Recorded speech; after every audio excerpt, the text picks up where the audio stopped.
Number 3, decide whether the following statement makes sense or does not make sense and explain your reasoning. So the statement is, when I toss 4 coins, there are 4 different outcomes that all represent the event of 1 head and 3 tails. All right, so when you toss a coin, there's 2 different outcomes.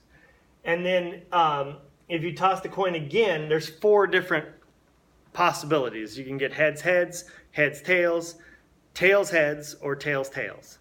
And then after a third time, now there's 8 different possibilities. And then after a fourth time, you're going to have 16 different possibilities. But what we want to know here is are there 4 different outcomes that are going to give us 1 head and 3 tails? Well, let's think about it. We could have heads and then tails, tails, tails.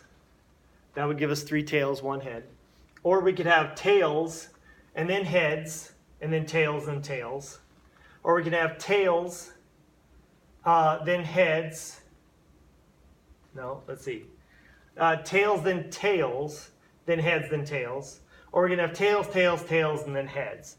Those are the 4 different possibilities where we have 3 tails and 1 head. Another way of thinking about this is if one of them has to be a head, either the first one's a head, or the second one's a head, or the third one's a head, or the fourth one's a head. All the rest are going to be tails. Those are your 4 outcomes that are going to give you 3 tails and 1 head. So on here you would mark that it makes sense, and that there are 4 different ways the event can occur.